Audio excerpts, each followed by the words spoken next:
सारे लोग अपनी लाइफ में बड़े बड़े सपने देखते हैं। ऐसा एक सपना आपने भी अपनी लाइफ में देखा था कि आपको एक कॉम्पिटिटिव एग्ज़ाम क्लियर करना है। वो competitive exam UPSC, state PCS, bank exam या फिर और कोई हो सकता है। आपने ये सोचा था कि मैं ये कॉम्पिटिटिव एग्ज़ाम क्लियर करूँगा और उसके सिलेक्शन के बाद मुझे ये काम करना है, ऐसा ऐसा करना है और अपने देश की सेवा करनी है।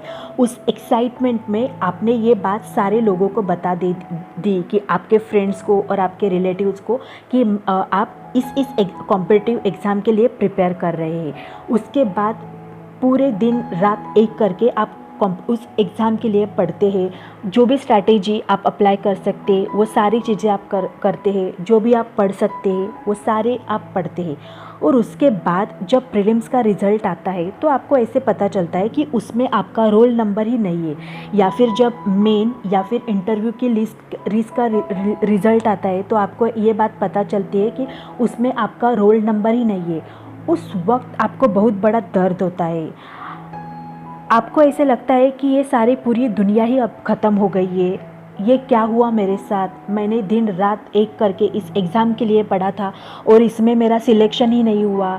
बाकी लोगों का हो गया, मेरा सिलेक्शन नहीं हुआ।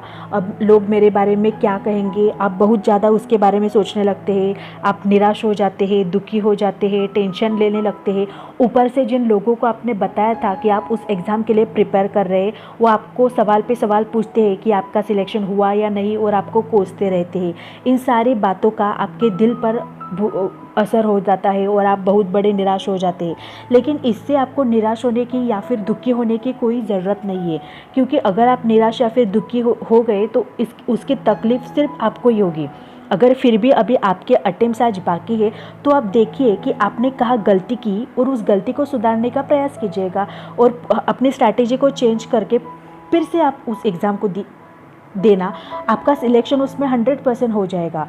अगर लेकिन आपके अटेम्प्ट्स अभी ओवर हो गए हैं तो आप ये सोचिए अब आप क्या कर सकते हैं। एक उस कॉम्पिटिटिव एग्ज़ाम के लिए आप प्रिपेयर कर रहे थे, उसमें आपका सिलेक्शन नहीं हुआ तो आप देखिए दूसरे वे ढूंढिए कि अब आप क्या कर सकते हैं। देश की सेवा करने के लिए कॉम्पिटिटिव एग्ज़ाम ये एक वे है, लेकिन सिर्फ कॉम्पिटिटिव एग्ज़ाम ये एक ही वे नहीं है जहाँ से आप अपने देश की सेवा कर सकते हैं। ऐसे और हज़ारों वे हैं और ऐसे कहते हैं कि जो भी होता है वो अच्छे के लिए होता है।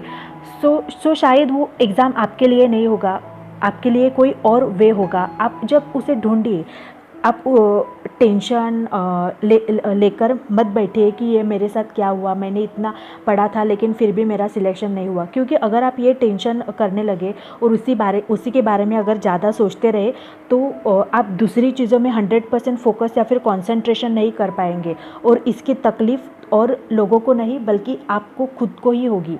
इसलिए आप अपना 100% फोकस अभी इस पर दीजिएगा कि आप अभी क्या कर सकती है अपनी लाइफ में और वो कीजिएगा। टेंशन अगर आप लेते रहे तो उसकी तकलीफ़ सिर्फ आपको ही होगी। और ये बात कभी मत सोचिएगा कि लोग आपके बारे में लोगों को क्या लगा होगा कि आपका सिलेक्शन नहीं हुआ है।